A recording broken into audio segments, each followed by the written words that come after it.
खलनायक, एक प्रेमकथा. लेखक प्रिया उंबरकर. वाचक स्वर सिद्धी गायकर.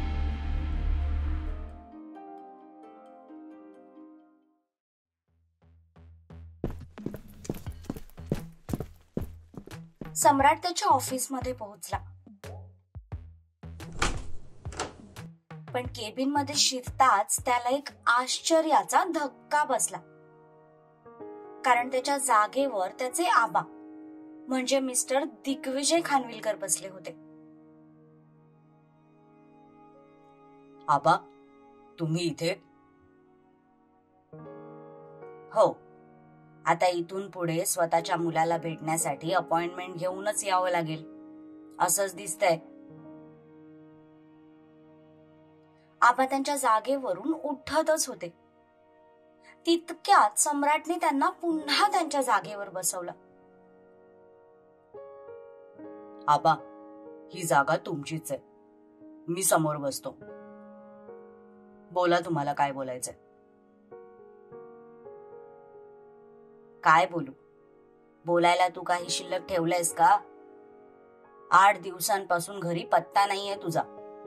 ऑफिस सुटलं की पनवेलला जातोस.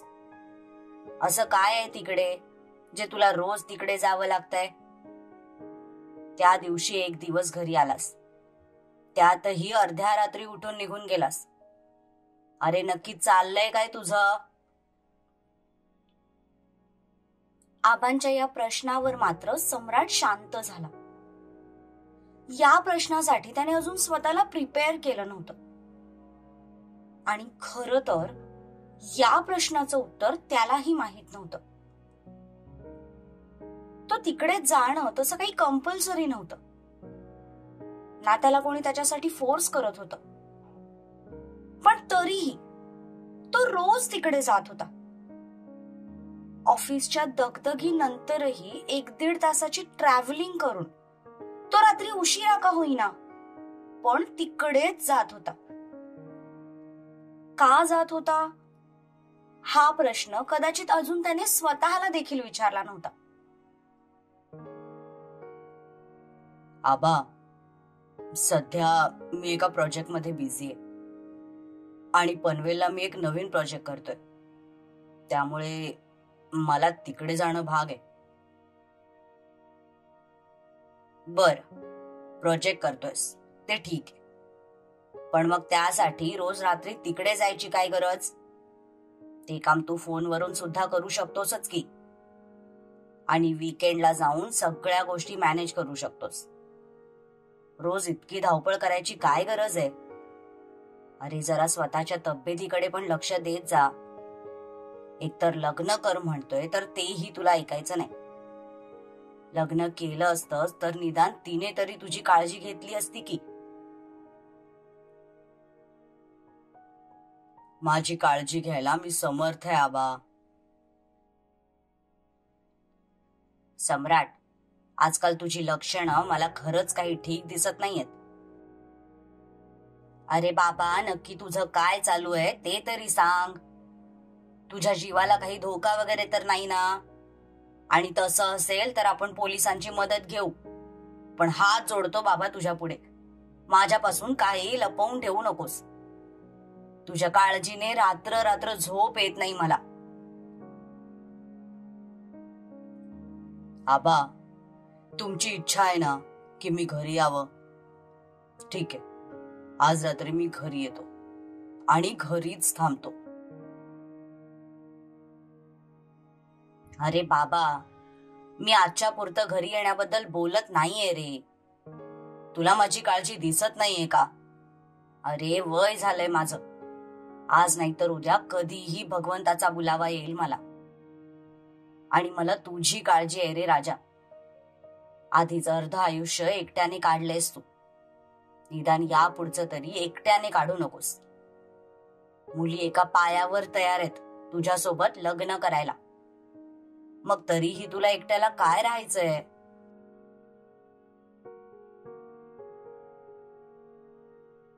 आबा, मुली माझ्यासोबत नाही तर या पैशांसोबत लग्न करायला तयार आहेत. ज्या दिवशी खानविलकर आडनाव माझ्या नावापासून वेगळं होईल ना आणि हा पैसा माझ्या हातातून जाईल, तेव्हा तुम्हाला या दुनियेचा खरा चेहरा दिसेल, जो मी अगदी लहान असतानाच पाहिलाय. जोपर्यंत तुमच्या खिशात पैसा असतो ना, तोपर्यंतच दुनिया तुम्हाला सलाम करते. एकदा तो पैसा गेला की तुमची किंमत त्याच्या लेखी कवडी इतकी सुद्धा राहत नाही. आणि मला अशा दिखाऊ नात्यापेक्षा एकटं राहणं मंजूर आहे. अरे सम्राट, सगळं जग एकाच चष्म्याने पाहू नये रे. सगळ्या मुली अशाच असतील असं नाही. तू एकदा त्यांना भेट आणि मग ठरव तुला काय करायचंय ते. असं न पाहता डायरेक्ट रिजेक्ट करू नकोस. आबा प्लीज. नाही, यावेळी मी तुला प्लीज म्हणतो. हवं तर तुझ्या समोर हात जोडतो, पाया पडतो, पण एकदा मुलगी बघायला हो म्हण. अरे मी 4-5 मुली पाहून ठेवल्यात, ज्या मला तरी तुझ्यासाठी योग्य वाटतात. तू त्यांना भेट, बोल, आणि जर तुला नाहीच आवडल्या तर मी कधीच तुझ्यावर कोणतीही जबरदस्ती करणार नाही. पण निदान भेटायला तरी होकार दे. आबा अक्षरशः त्याच्या समोर हात जोडत होते. त्याला वाईट वाटलं. त्याचा लग्न या गोष्टीवर विश्वासच नव्हता.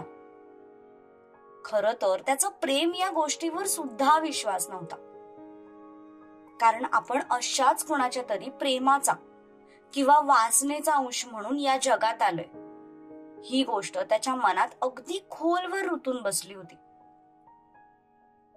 या जगात तो सगळ्यात जास्त तिरस्कार स्वतःच्या आई वडिलांचा करत होता, ज्यांना त्याने कधी पाहिलंही नव्हतं आणि ते कधी आपल्यासमोर येऊही नयेत, अशी तो मनातच देवाकडे प्रार्थना करायचा. ठीक आहे आबा, तुमची हीच इच्छा असेल तर मी तयार आहे मुलगी बघायला. पण हो, मला जर त्या मुली आवडल्या नाहीत तर मी स्पष्टपणे नकार देईन आणि त्यावेळी तुम्ही मला काहीही विचारणार नाही. हो हो चालेल. तू निदान मुलगी पाहायला तरी तयार झालास ना, हेच माझ्यासाठी पुष्कळ आहे. मी आजच आशाला कामाला लावतो. बरं मला सांगा, तुम्ही इथे आलात कसे? ड्रायव्हरला आणलंय ना सोबत? नाही रे, मी तुझ्या रवी आणि तेजाला घरी बोलावून घेतलं होतं. त्यांच्या सोबतच मी ऑफिसला आलोय. ठीक आहे, तुम्ही माझी गाडी घेऊन जा आणि ड्रायव्हरला परत पाठवून द्या. चालेल. आबा, तुमच्यासाठी काही चहा नाश्ता मागवू का? नाही नको, नाश्ता मी घरून करून आलोय आणि आल्यावर रवीने चहा पाठवला होता. माझं काम झालंय, मी निघतो आता घरी. आबा त्यांच्या खुर्चीतून उठले. तसा सम्राट पण उठला. त्याने त्यांचा हात पकडला आणि तो स्वतः खाली गेला. त्याने आबांना गाडीत बसून घरी पाठवून दिलं.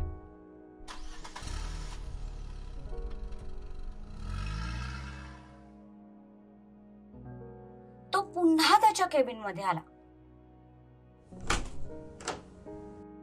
आणि दोन्ही हाताने डोकं गच्च पकडत चेअरवर बसला.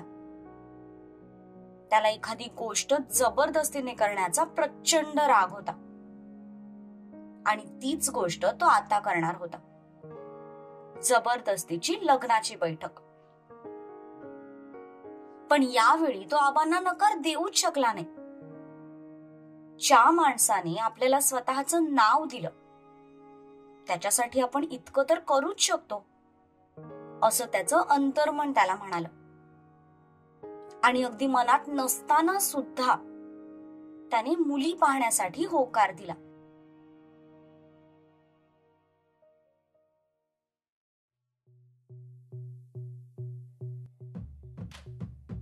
इकडे तपस्या मॅडम रोजच्या प्रमाणे हेमाचं डोकं खात होत्या.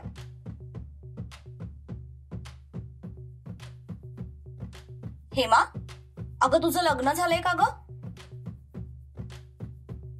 पण लगेच तिच्या लक्षात आलं की हेमाच्या गळ्यात मंगळसूत्र नाहीये. ती सिंदूरही लावत नाही. तशी तिला तिची चूक समजली. सॉरी, गळ्यात मंगळसूत्र नाहीये म्हणजे नसेलच झालं लग्न. मी पण ना काहीही विचारते. ताईसाहेब, झालंय माझं लग्न आणि घटस्फोट पण झालाय. घटस्फोट? पण का? त्याला दारूचं व्यसन होतं. सगळा पगार तो त्यातच उडवायचा. दारूच्या नशेत मला पण मारझोड करायचा. ते सगळं काही मी सहन केलं. पण नंतर मला समजलं की त्याला फक्त दारूच नाही तर बाईचा पण नाद आहे. तेव्हा मात्र मला सहन झालं नाही आणि मग मी त्याच्यापासून वेगळी झाली. पण हे करणं माझ्यासाठी काही सोपं नव्हतं. तो बेवडा मला घटस्फोट द्यायला तयारच नव्हता, कारण माझ्याच पैशांवर तो दारू प्यायचा. पण खूप हिम्मत करून मी ती केस लढले आणि जिंकले सुद्धा. त्यामुळे नाईलाजाने त्याला मला घटस्फोट द्यावाच लागला. खरं सांगते ताईसाहेब, त्याच्यापासून वेगळी झाली आणि आयुष्यच बदललं माझं. आता मी आणि माझं जग यात मी खूप खुश आहे. ना कोणाचं टेन्शन, ना कसलं दडपण. सिंगल लाईफ उलट बेस्ट असते बघा. हो, सिंगल लाईफ बेस्ट असते. कधी कधी आपलेच आपल्याला असा धोका देतात की त्यामुळे आपलं पूर्ण आयुष्य उद्ध्वस्त होतं. तपस्याला तिच्या आईचा चेहरा आठवला. तिच्या आईसोबत सुद्धा असंच घडलं होतं. ज्या माणसावर त्यांनी विश्वास ठेवला त्याच माणसाने त्यांचा विश्वासघात केला आणि पुढे जाऊन तपस्याला त्याची किंमत मोजावी लागली. ना तिला आईचं प्रेम मिळालं ना बापाचं. त्यामुळे आता तिचा सुद्धा प्रेम आणि लग्न या गोष्टींवर विश्वास राहिला नव्हता. म्हणून मॅडम फक्त क्रश बनवण्यावर समाधान मानायच्या. त्या पुढे जाऊन तिने कधीही स्वतःची पायरी ओलांडली नाही. गप्पा मारता मारता स्वयंपाक झाला होता. हेमा तिचं सगळं आवरून निघून गेली. तपस्या पण जेवण करून रूम मध्ये आली.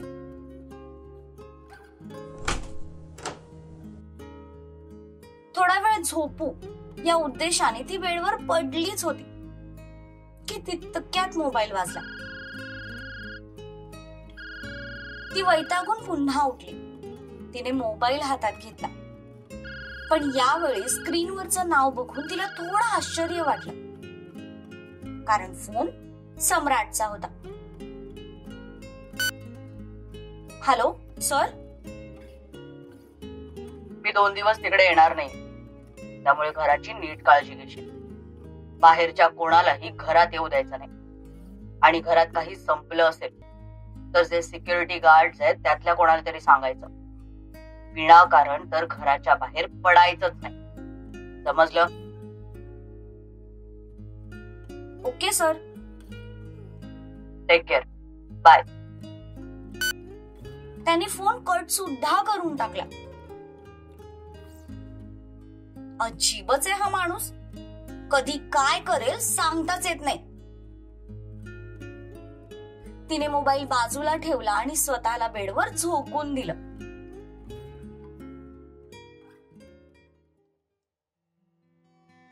संध्याकाळ झाली. ती गाढ झोपेत होती. तितक्यात तिला बाहेर कसला तरी आवाज आला. तिने डोळे उघडले. डोळे चोळतच ती उठून बसली. पण तितक्यात तिला तो आवाज जरा जास्तच तीव्रतेने येऊ लागला. तिने एक आळस दिला आणि उठून खिडकीपाशी गेली. पण जसं खालचं दृश्य पाहिलं तसं तिचे डोळे भीतीने मोठे झाले, कारण बाहेर कोणीतरी हल्ला केला होता. एवढंच नाही तर बाहेरचे सिक्युरिटी गार्ड्स रक्ताच्या थारोळ्यात पडले होते. चला रे, आतच असेल ती, जाऊन उचला तिला. त्यातला मेन माणूस त्याच्या बाकीच्या माणसांना म्हणाला. पण ते सगळं बघून आता तपस्याचा घसाच कोरडा पडला. ती जागेवर 2 पावलं मागे सरकली. आता आपलं काही खरं नाही हे तिला कळून चुकलं. तिने लगेच घाईघाईने फोन हातात घेतला आणि सम्राटला फोन लावला.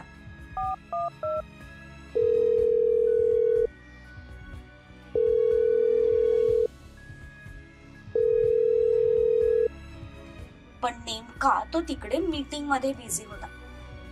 त्याचा फोन सायलेंट वर होता, त्यामुळे त्याने काही तो बघितला नाही. तिने परत एकदा फोन लावला.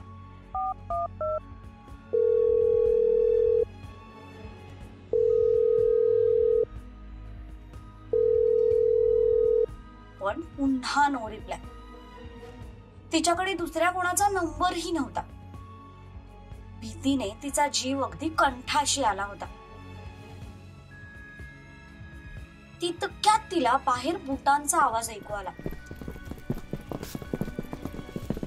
ती सावध झाली. तिने फोन हातात गच्च आवळला आणि तिथून पळाली.